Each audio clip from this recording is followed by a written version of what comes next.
ఇక్కడ అంటున్నాడు యాకోబు భక్తుడు ఏంటంటే తేరి చూడాలి. ఎందులో? వాక్యములో. నువ్వు ఎప్పుడైతే తేరి చూస్తావో ఆ వాక్యములో ఒక ఇన్సైట్ అనేది దేవుడు నీకు ఇస్తాడు.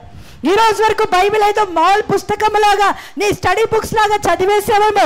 అందుకే వాక్యం ఎడల విశ్వాసము కానీ, వాక్యము ఎడల ఒక కాన్ఫిడెన్స్ కానీ, వాక్యము కొరకు బ్రతకాలనే ఒక ఆరాటము కానీ నీ జీవితంలో ఆవిర్భవించలేదేమో ఈ రోజు వరకు. కానీ ఎప్పుడైతే ఈ వాక్యము నేను బ్రతికించబడటానికి బ్రతికించే వాక్యము ఇది, నన్ను సరిచేసే వాక్యం ఇది, నన్ను సంపూర్ణతలోకి నడిపించే వాక్యం ఇది, నాలో ఉన్నటువంటి పనికిరాని తీగల్ని చీకటిని చూపించే వెలుగైనది వాక్యము అని ఎప్పుడైతే వాక్యపు విలువ నువ్వు గ్రహిస్తావో అప్పుడు ఆ వాక్యం మీద శ్రద్ధ నీకు పెరుగుతుంది. హల్లెలూయా.